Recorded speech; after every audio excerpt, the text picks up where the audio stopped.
안녕하세요. 와이즈 실버입니다. 여러분은 혹시 식사 자리에서 계산할 때 마음이 불편했던 적 있으신가요?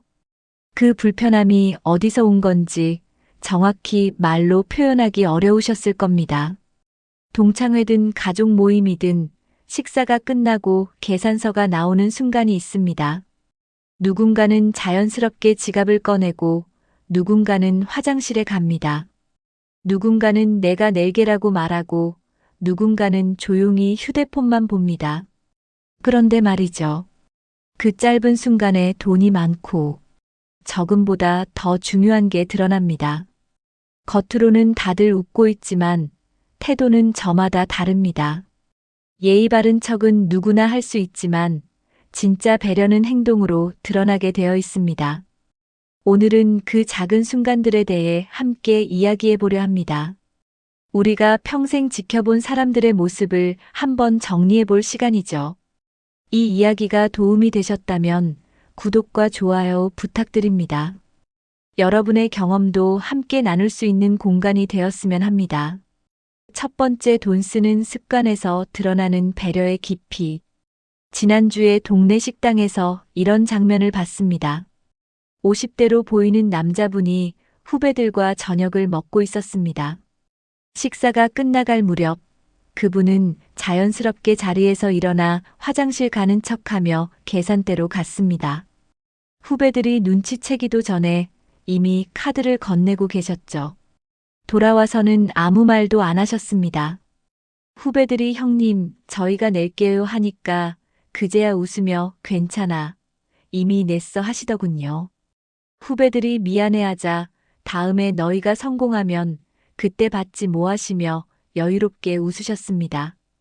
그 한마디에 후배들 표정이 밝아졌습니다. 부담스럽지 않은 배려였던 겁니다. 반대로 며칠 전엔 이런 분도 봤습니다. 비슷한 나이대, 비슷한 상황이었습니다. 그런데 이분은 식사 내내 후배들 앞에서 요즘 내가 얼마나 바쁜지 아냐, 이번 달 카드값 장난 아니야, 이런 이야기만 하시더군요. 계산할 때가 되자 후배 한 명이 먼저 일어났습니다. 그분은 그제야 지갑을 꺼내며 내가 낼게 하셨지만 이미 분위기는 식어 있었습니다.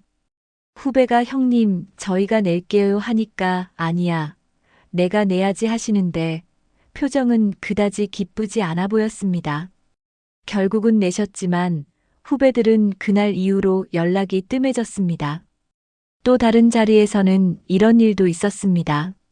대학 동기들 모임이었는데 한 친구가 오늘 내가 쏜다 하고 식사 시작부터 선언했습니다. 식사 내내 그 친구는 이거 먹어봐, 이것도 시켜 하며 적극적으로 주문했습니다. 다들 편하게 먹었죠. 그런데 계산할 때가 되니까 갑자기 표정이 굳더니 에이, 생각보다 많이 나왔네 하며 한숨을 쉬었습니다. 뭐 어때? 내가 낸다고 했으니까 하시는데 그 말투가 무거웠습니다. 친구들은 미안한 마음에 우리가 나눠내게 했지만 이미 분위기는 어색해져 있었습니다. 차라리 처음부터 각자 내자고 했으면 모두가 편했을 겁니다. 미국 노스웨스턴 대학교 심리학과에서 진행한 연구가 있습니다. 1200명을 대상으로 소비 행동 패턴을 5년간 추적했더니 타인을 위해 돈을 쓸 때 타이밍과 방식을 중요하게 여기는 사람들이 장기적 인간관계 만족도에서 73%더 높은 점수를 받았습니다. 돈을 얼마나 쓰느냐가 아니라 언제 어떻게 쓰느냐가 관계의 질을 결정한다는 겁니다. 특히 상대방이 부담을 느끼기 전에 자연스럽게 처리하는 사람들이 신뢰도에서 훨씬 높은 평가를 받았습니다. 그 사람이 돈을 쓰는 방식을 보면 대부분 그 사람의 배려, 깊이를 알 수 있습니다. 말로는 내가 낼게라고 100번 해도 행동이 따라오지 않으면 그건 빈말입니다. 진짜 배려는 상대방이 부담스러워하기 전에 먼저 움직이는 겁니다. 이건 성격 문제가 아니라 패턴이죠. 평생 그렇게 살아온 사람은 어디서든 같은 방식으로 행동합니다. 돈을 쓸 때 불평하는 사람은 다른 일에서도 불평합니다. 돈을 쓸 때 여유로운 사람은 다른 일에서도 여유롭습니다. 쇼펜하우어는 이렇게 말했습니다. 예의란 가면이지만 그 가면을 언제 쓰고 벗느냐가 그 사람의 진면목이다. 돈 앞에서는 가면이 잘 안 벗겨집니다. 아무리 평소에 친절해 보여도 계산대 앞에서는 본성이 나오게 되어 있습니다. 그래서 오래 지켜봐야 사람을 알 수 있는 겁니다. 한두 번의 식사 자리로는 알 수 없습니다. 여러 번, 다양한 상황에서 지켜봐야 진짜 모습이 보입니다. 만약 여러분 주변에 계산 순간마다 불편함을 주는 사람이 있다면 거리를 두셔도 괜찮습니다. 그건 여러분이 인색해서가 아니라 그 사람의 태도가 일관되게 배려 없기 때문입니다. 마음 쓰지 않으셔도 됩니다. 우리가 모든 사람과 깊은 관계를 유지할 필요는 없으니까요. 진짜 배려를 아는 사람과만 시간을 보내셔도 충분합니다. 두 번째, 침묵 속의 숨은 계산. 작년 가을 고등학교 동창회가 있었습니다. 20명 가까이 모였는데 다들 오랜만에 만나 반갑게 이야기 나눴죠. 식사가 끝나고 계산할 시간이 되었습니다. 그때 한 친구가 우리 각자 계산할까? 말을 꺼냈습니다. 대부분은 그래, 그러자 하며 지갑을 꺼냈는데 한 명은 그냥 앉아 있더군요. 휴대폰만 들여다보고 있었습니다. 옆 사람이 야, 너도 내야지 하니까 그제야 아, 그래 하며 천천히 지갑을 꺼냈습니다. 그런데 표정이 묘했습니다. 마지못해 내는 얼굴이었죠. 그 순간 분위기가 미묘하게 변했습니다. 아무도 말은 안 했지만 다들 느꼈을 겁니다. 나중에 2차 가자는 얘기가 나왔는데 그 친구만 나는 먼저 갈게 하고 일어났습니다. 다들 아무 말 안 했지만 그 이유를 알고 있었습니다. 또 돈 낼까봐 먼저 빠진 거였죠. 오랜만에 만났는데 그렇게 헤어지니 씁쓸했습니다. 또 다른 자리에서는 이런 일도 있었습니다. 친척 어른들과 식사를 했는데 계산할 때가 되자 한 분이 갑자기 전화 온 척하며 밖으로 나가셨습니다. 결국 다른 어른이 계산을 하셨죠. 나중에 돌아오셔서는 아이고, 미안해. 급한 전화라서 하셨지만 그게 몇 번째인지 다들 알고 있었습니다. 어느 조카가 나중에 조용히 말했습니다. 저 어른은 맨날 저러셔. 계산할 때마다 전화 와. 다들 웃었지만 쓴웃음이었습니다. 심지어 이런 경우도 있었습니다. 회사 회식 자리였는데 식사가 끝나고 계산할 때 한 동료가 갑자기 화장실에 갔습니다. 팀장님이 계산을 하셨는데 그 동료는 한참 후에 돌아왔습니다. 벌써 계산했어요? 하며 놀란 척했지만 타이밍이 너무 정확했습니다. 다음 회식 때도 그 다음 회식 때도 똑같았습니다. 결국 다들 그 동료를 회식에 부르지 않게 됐습니다. 본인은 왜 자기만 빠지는지 모를 겁니다. 영국 런던 정경대학교에서 진행한 행동심리 연구 결과가 있습니다. 800명을 대상으로 사회적 책임 상황에서의 회피 패턴을 분석했더니 의도적으로 침묵하거나 자리를 피하는 행동을 보인 사람들의 82%가 다른 상황에서도 비슷한 회피 패턴을 반복했습니다. 단순히 깜빡한 게 아니라 일종의 습관화된 전략이라는 겁니다. 더 흥미로운 건 이런 패턴을 보이는 사람들은 스스로는 운이 좋았다고 생각하지만 주변 사람들은 계산적이다라고 평가했다는 점입니다. 그 사람이 계산 순간에 조용해지는 건 대부분 이 때문입니다. 말을 안 하면 누군가 대신 낼 거라는 걸 알고 있는 겁니다. 이건 성격 문제가 아니라 학습된 패턴이죠. 평생 그렇게 해왔고 그게 통했으니까 계속하는 겁니다. 말은 멀쩡한데 행동은 다르게 움직이는 사람들의 특징입니다. 한 번, 두 번은 실수일 수 있지만 매번 그러면 그건 의도입니다. 몽테뉴는 이런 말을 남겼습니다. 침묵은 때로 가장 교활한 거짓말이다. 아무 말도 안 하는 게 정직해 보일 수 있지만 그 침묵 뒤에 계산이 있다면 그건 거짓과 다름없습니다. 특히 돈이 걸린 순간의 침묵은 더욱 그렇습니다. 말하지 않음으로써 책임을 회피하는 거니까요. 침묵이 지혜일 때도 있지만 비겁함일 때도 있습니다. 이런 사람들과는 적당한 선을 긋는 게 현명합니다.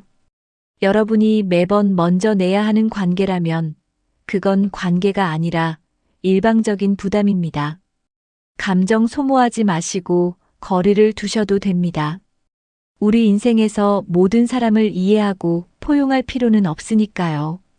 진짜 관계는 서로 주고받는 겁니다. 한쪽만 주는 건 관계가 아니라 착취입니다. 세 번째 말투에 담긴 진심. 명절에 친척들이 모였습니다. 식사를 마치고 계산할 때 큰아버지가 내가 내게 하셨습니다. 목소리는 자연스러웠고 표정도 편안했습니다. 다른 어른들이 아니에요. 저희가 하니까 괜찮아. 오늘은 내가 하시며 웃으셨죠. 억지스럽지 않았습니다. 그 한마디에 분위기가 따뜻해졌습니다. 후에 작은아버지가 다음엔 제가 살게요 하시니까 그래, 그때 받지 뭐 하시며 자연스럽게 넘어가셨습니다. 가족들 모두 편안한 표정이었습니다. 그런데 다음 주 다른 모임에서는 분위기가 달랐습니다. 비슷한 상황이었는데 한 분이 내가 낼게요 하시는데 목소리가 높았습니다. 주변 사람들이 다 들으라는 듯이 크게 말씀하셨죠. 제가 오늘 내겠습니다. 여러분 신경 쓰지 마세요. 말은 좋은데 왠지 모르게 부담스러웠습니다. 마치 내가 이렇게 베푸는 사람이다라고 알리는 것 같았습니다. 다른 사람들이 괜찮아요. 같이 내요 하니까 아니에요. 제가 낸다니까요. 하시며 더 크게 말씀하셨습니다. 그분은 좋은 일을 하신 건데 왜인지 모두가 불편해 보였습니다.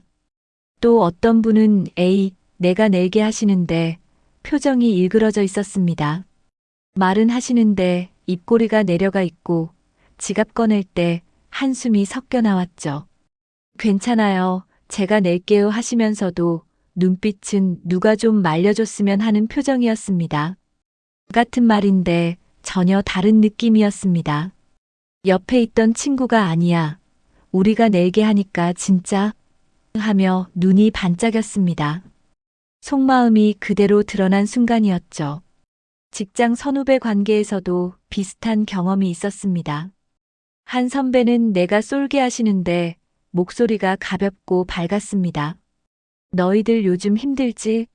오늘은 편하게 먹어 하시며 먼저 메뉴판을 펼쳤습니다. 후배들이 부담스러워하지 않도록 자연스럽게 이끄셨죠. 그런 선배와는 계속 연락하게 됩니다. 하지만 다른 선배는 달랐습니다. 오늘은 내가 산다 하시는데 계산할 때가 되자 에휴, 요즘 물가 장난 아니네 하시며 계산서를 보고 한숨을 쉬셨습니다. 후배들이 형님, 저희가 나눠낼게요 하니까 아니야, 내가 낸다고 했잖아 하시는데 표정은 전혀 기쁘지 않았습니다. 그 후로 후배들은 그 선배와 밥 먹는 걸 꺼리게 됐습니다. 캐나다 토론토 대학교 커뮤니케이션 연구팀이 발표한 자료가 있습니다.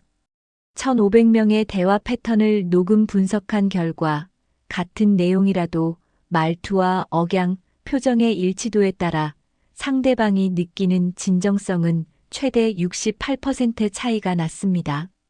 특히 내가 할게 같은 제안형 표현에서 목소리 톤과 얼굴 근육의 불일치가 나타나면 듣는 사람의 89%가 진심이 아니다라고 판단했습니다. 더 흥미로운 건 말하는 사람은 자신이 진심이라고 생각하지만 듣는 사람은 표정과 말투에서 다른 신호를 읽어낸다는 겁니다. 그 사람이 내가 낼게라고 말할 때 어떤 표정을 짓는지 보면 진심을 알 수 있습니다. 말과 표정이 다르면 그건 의무감에서 나온 말입니다. 이건 성격 문제가 아니라 패턴이죠. 진짜 주고 싶은 사람은 말투가 가볍고 억지로 내는 사람은 말투가 무겁습니다. 말은 멀쩡한데 행동은 다르게 움직이는 사람들의 특징입니다.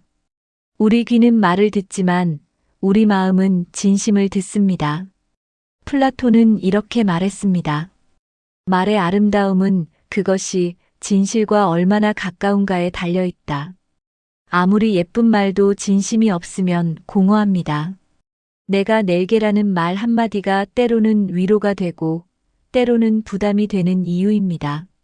말투와 표정이 일치할 때만 그 말이 힘을 갖게 되는 겁니다. 진심은 숨길 수 없습니다. 아무리 좋은 말로 포장해도 표정과 말투가 진실을 말합니다. 만약 누군가의 내가 낼게가 항상 불편하게 느껴진다면 그건 여러분 문제가 아닙니다. 그 사람의 말과 태도가 따로 놀고 있기 때문입니다. 그런 불편함을 계속 감내할 필요 없습니다. 우리는 진심 어린 관계만 간직하면 됩니다. 형식적인 관계에 에너지를 쓰느니 진짜 관계에 집중하는 게 낫습니다. 네 번째 선택의 순간에 드러나는 본심. 직장 동료 4명이 점심을 먹으러 갔습니다. 평소처럼 식사를 하고 계산할 시간이 되었습니다. 그때 한 명이 오늘은 각자 낼까요? 하고 말을 꺼냈습니다. 순간 테이블 분위기가 미묘하게 변했습니다. 한 명은 그래, 그게 공평하지 하며 바로 지갑을 꺼냈습니다. 표정도 자연스러웠죠. 그런데 다른 한 명은 표정이 굳었습니다. 오늘도요? 하는 투로 약간 불만스러운 얼굴이었습니다. 말은 안 했지만 누가 봐도 기분이 안 좋아 보였습니다. 결국 그날은 각자 계산했는데 그 동료는 계속 표정이 안 좋았습니다. 사무실 돌아와서도 기분이 안 좋아 보였죠. 다른 동료가 왜 그래? 하니까 아니, 맨날 각자 내자고 하네 하며 투덜거렸습니다.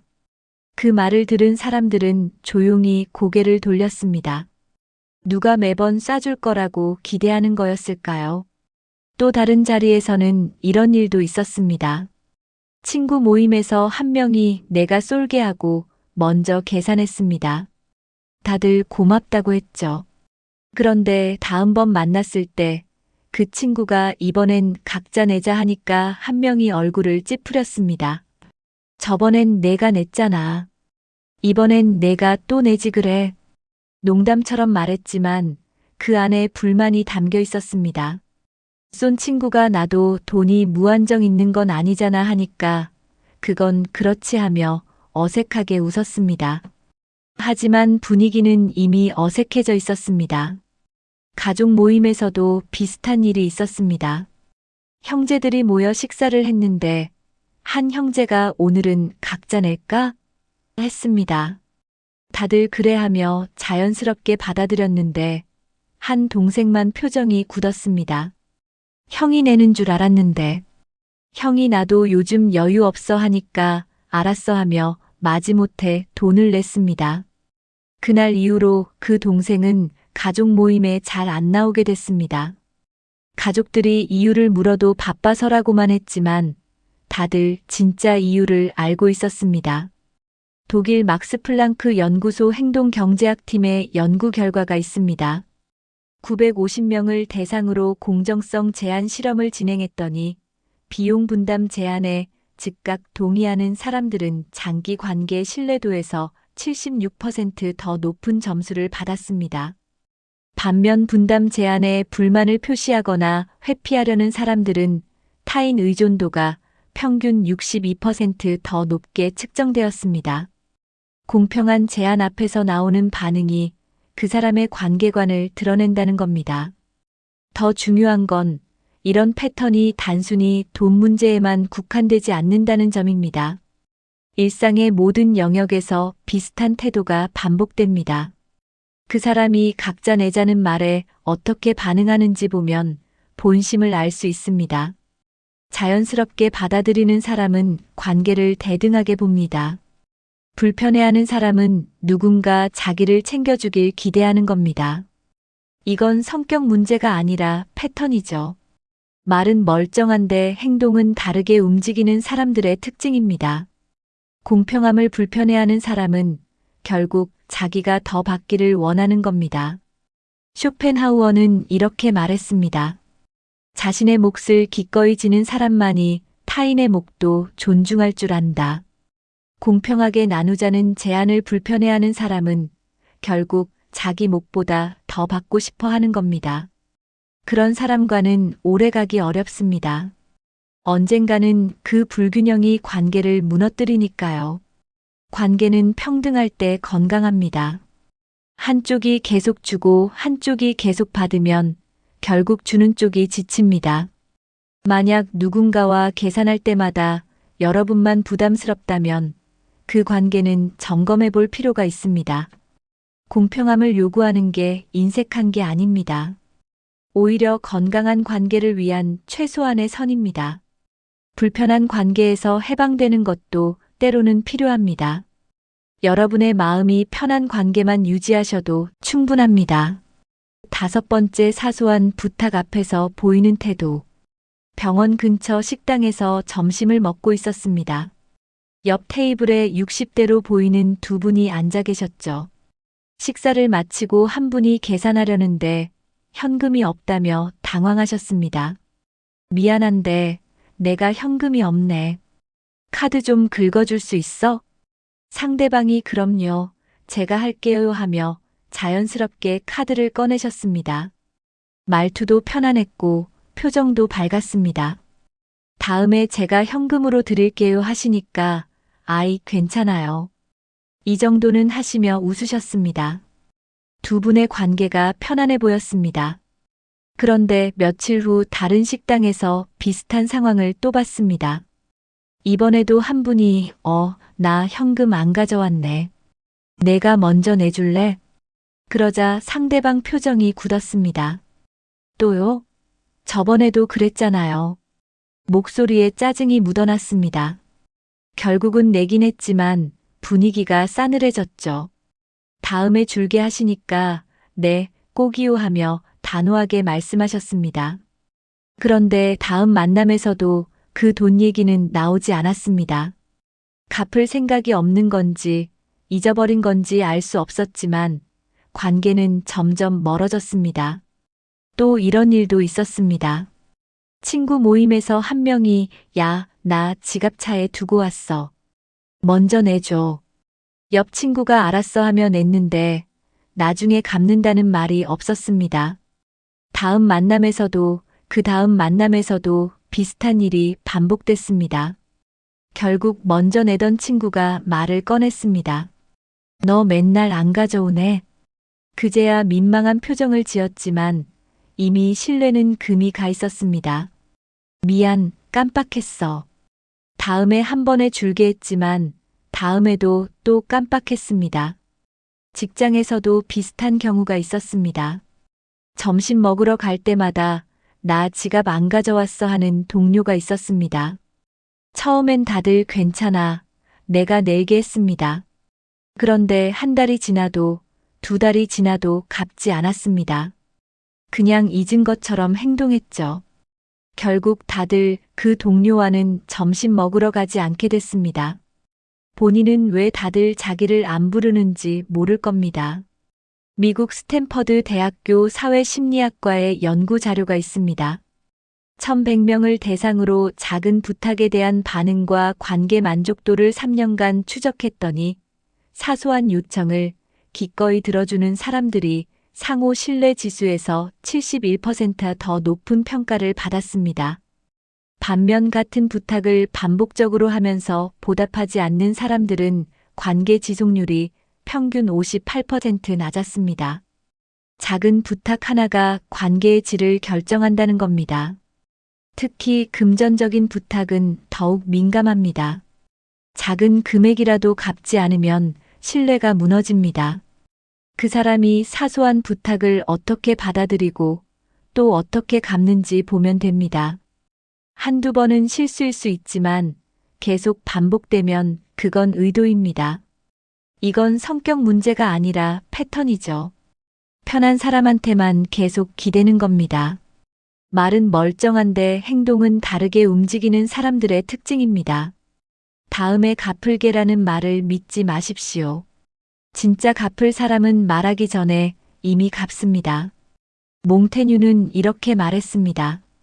작은 빚을 갚지 않는 사람은 큰 은혜도 기억하지 않는다.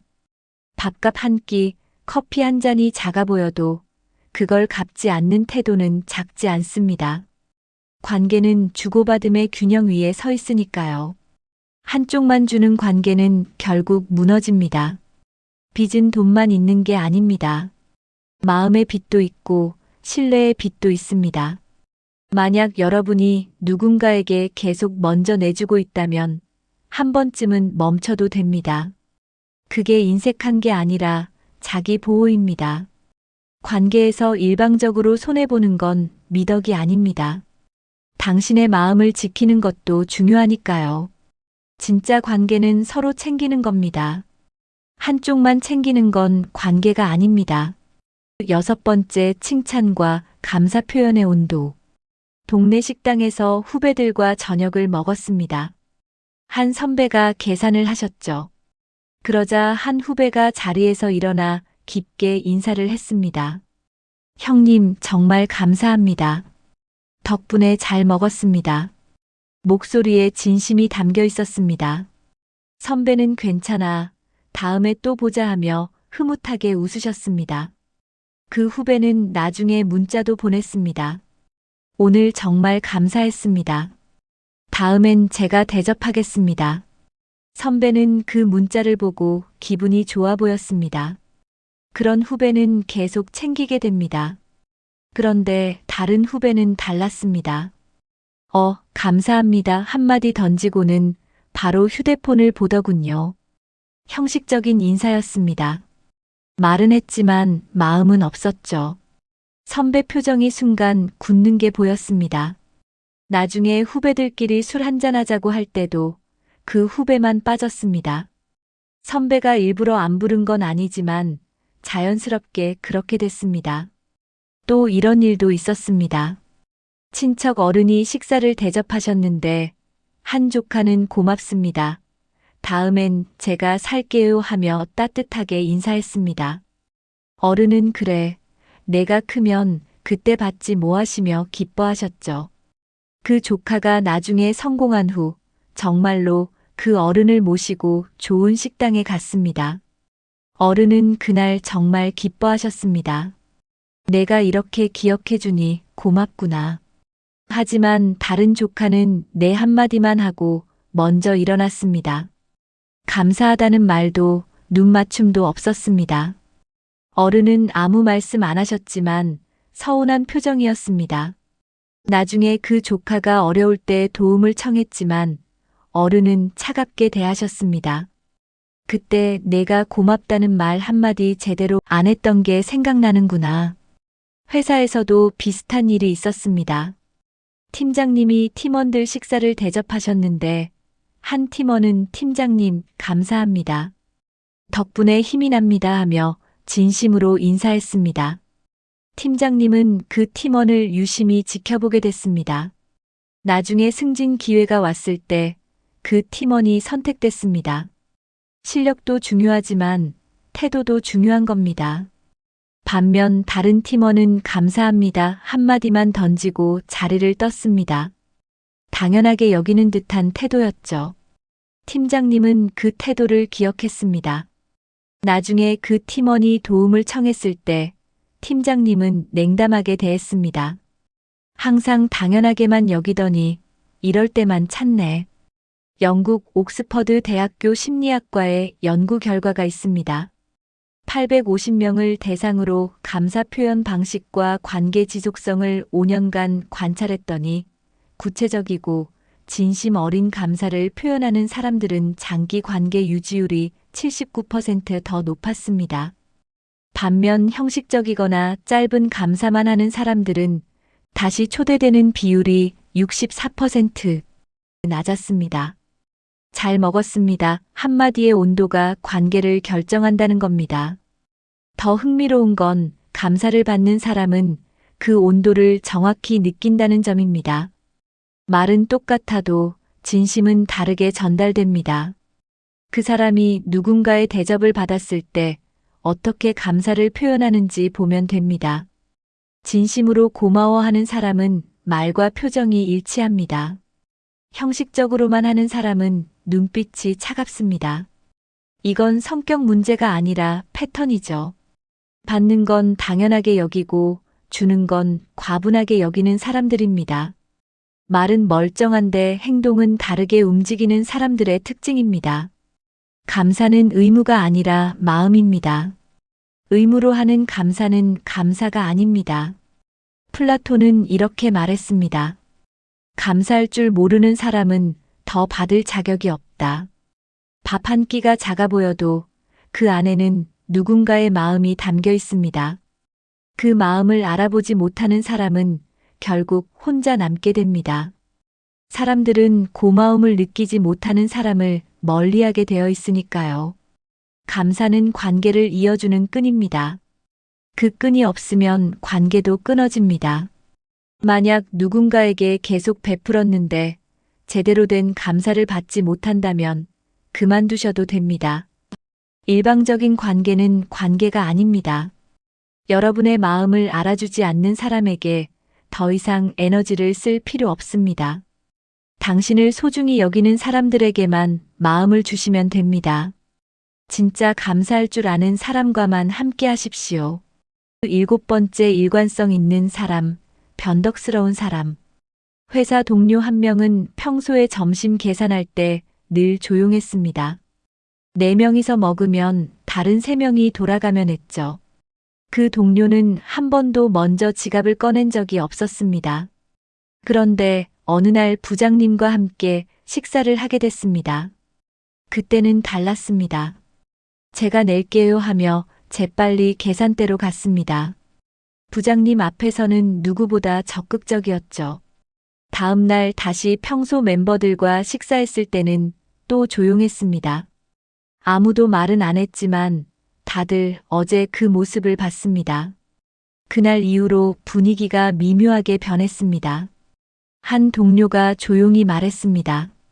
우리랑 있을 땐 한 번도 안 냈으면서. 다른 동료도 고개를 끄덕였습니다. 부장님 앞에서만 저러네. 그 후로 그 동료와는 점심을 같이 먹지 않게 됐습니다. 부장님이 있을 때만 함께 갔죠. 어차피 그때만 내니까 그때만 데리고 가는 게 낫다는 판단이었습니다. 또 이런 분도 있었습니다. 친척 모임에서는 늘 나는 돈이 없어서 하시며 빠지시는 분이었습니다. 그런데 외부 사람들과 있을 때는 달랐습니다. 제가 살게요 하시며 시원하게 내셨죠. 나중에 가족들이 그 이야기를 듣고 어이없어 했습니다. 우리 앞에서는 맨날 없다고 하더니. 한 조카가 직접 물어봤습니다. 큰아버지, 저번에 님이랑 식사하실 때 내셨다면서요? 큰아버지는 당황하며 그건 체면상 어쩔 수 없었어 하셨습니다. 조카가 그럼 저희랑 있을 땐 체면이 필요 없으신가요? 하니 말문이 막히셨습니다. 직장에서도 비슷한 경우가 있었습니다. 한 선배는 후배들과 있을 때는 늘 요즘 힘들어서 하며 계산을 안 하셨습니다. 그런데 다른 부서 사람들과 있을 때는 제가 쏘겠습니다 하며 적극적이셨죠. 후배들이 그 모습을 우연히 봤습니다. 선배님, 저기 계시네. 선배는 당황하며 너희 여기 왜 왔어? 했습니다. 후배들은 식사하러 왔죠. 선배님은 오늘 누가 사시는 거예요? 하며 웃었습니다. 선배는 얼굴이 빨개졌습니다. 그날 이후로 후배들은 그 선배를 다시 보게 됐습니다. 가족 안에서도 이런 일이 있었습니다. 한 형제는 동생들과 있을 때는 늘 형이 힘들어하며 계산을 안 했습니다. 그런데 친구들과 있을 때는 내가 내게 하며 선뜻 냈습니다. 동생들이 그 이야기를 듣고 서운했습니다. 친구들한테는 돈 쓰면서 우리한테는 왜 안 쓰지? 한 동생이 형에게 직접 물었습니다. 형, 친구들한테는 왜 그렇게 잘해줘? 형은 걔네는 나를 평가하잖아 했습니다. 동생이 우린 안 그래? 하니 형은 말이 없었습니다. 그날 이후로 동생들은 형과 거리를 뒀습니다. 네덜란드 암스테르담 대학교 행동과학연구소에 자료가 있습니다. 1300명을 대상으로 상황별 행동 일관성과 신뢰도를 4년간 추적했더니 상황에 따라 태도가 극명하게 달라지는 사람들은 전반적 신뢰도 평가에서 평균 69% 낮은 점수를 받았습니다. 반면 누구 앞에서나 비슷한 태도를 유지하는 사람들은 장기 관계 만족도가 81% 더 높았습니다. 일관성이 신뢰의 기본이라는 겁니다. 더 중요한 건 일관성 없는 사람은 결국 어디서도 환영받지 못한다는 점입니다. 윗사람에게는 좋은 평가를 받을지 몰라도 동료들에게는 신뢰를 잃습니다. 그 사람이 상황에 따라 어떻게 달라지는지 보면 진짜 모습을 알 수 있습니다. 윗사람 앞에서만 지갑을 여는 사람은 계산적입니다. 편한 사람들 앞에서는 안 내다가 남들 보는 데서만 내는 사람, 그건 이미지 관리입니다. 이건 성격 문제가 아니라 패턴이죠. 누가 보느냐에 따라 자기를 바꾸는 겁니다. 말은 멀쩡한데 행동은 다르게 움직이는 사람들의 특징입니다. 진짜 좋은 사람은 누가 보든 안 보든 똑같습니다. 이미지를 관리하는 사람은 결국 들통납니다. 쇼펜하우어는 이렇게 말했습니다. 진정한 인품은 아무도 보지 않을 때의 행동에서 드러난다. 사람들 앞에서 하는 행동은 누구나 할 수 있습니다. 하지만 아무도 안 볼 때, 이득이 없을 때도 똑같이 행동하는 사람이 진짜입니다. 계산 순간도 마찬가지입니다. 누가 있든 없든 똑같이 행동하는 사람만이 믿을 만합니다. 일관성은 신뢰의 출발점입니다. 일관성 없는 사람은 결국 아무도 믿지 않습니다. 만약 누군가가 상황에 따라 태도가 180도 달라진다면 조심하셔야 합니다. 그 사람은 관계를 진심으로 대하는 게 아니라 계산하며 대하는 겁니다. 그런 사람과 깊은 관계를 맺으면 언젠가는 상처받게 되어 있습니다. 거리를 두는 게 현명합니다. 여러분의 마음을 지키는 게 더 중요합니다. 마무리하겠습니다. 사람은 작은 순간에 드러납니다. 60년, 70년을 살아오면서 우리는 수없이 많은 사람들을 만나왔습니다. 그 중에는 진심으로 배려하는 사람도 있었고, 계산적으로 행동하는 사람도 있었죠. 밥값을 계산하는 짧은 순간이지만 그 안에는 평생의 습관과 태도가 고스란히 담겨 있었습니다. 우리가 상처받았던 건 돈 때문이 아니었습니다. 배려 없는 태도, 형식적인 감사, 상황에 따라 달라지는 얼굴 때문이었습니다. 돈이 많고 적음의 문제가 아니었습니다. 마음이 있고 없음의 문제였죠. 진심이 담긴 1,000원이 형식적인 10,000원보다 소중했습니다. 이제는 그런 관계에서 조금씩 거리를 두셔도 괜찮습니다. 여러분의 마음을 지키는 것도 중요하니까요. 나이가 들수록 우리에게 남은 시간이 소중하다는 걸 깨닫게 됩니다. 그 시간을 불편한 관계에 쓸 필요는 없습니다. 모든 사람과 깊은 관계를 유지할 필요는 없습니다. 진심으로 대해주는 몇 사람이면 충분합니다. 나이가 들수록 관계는 양이 아니라 질이라는 걸 더 절실히 느끼게 됩니다. 100명의 아는 사람보다 1명의 진짜 친구가 낫습니다. 앞으로도 식사 자리는 계속 있을 겁니다. 그때마다 사람들의 작은 행동을 지켜보시되 판단하기보다는 이해하려 노력하시면 좋겠습니다. 하지만 계속 불편함을 주는 관계라면 놓아주셔도 됩니다. 그게 여러분 자신을 지키는 길입니다. 용서는 할 수 있어도 관계를 유지할 필요는 없습니다. 우리 모두 조금 더 따뜻한 사람이 되었으면 좋겠습니다. 상대방이 부담스럽기 전에 먼저 배려하고 받은 만큼 감사를 표현하고 누가 보든 안 보든 일관되게 행동하는 사람이요. 그렇게 살다 보면 우리 주변에도 그런 사람들이 모이게 될 겁니다. 비슷한 사람끼리 모이는 법이니까요. 우리도 조금씩 더 따뜻해질 수 있으면 좋겠습니다. 혹시 여러분은 식사 자리에서 계산할 때 마음이 불편했던 경험이 있으신가요? 말로는 설명하기 어려웠지만 지금 떠오르는 장면 하나쯤은 있으실 것 같습니다. 괜찮습니다. 구체적인 이야기가 아니어도 됩니다. 이런 느낌이었다. 이런 사람이 있었다 정도만 적어주셔도 충분합니다.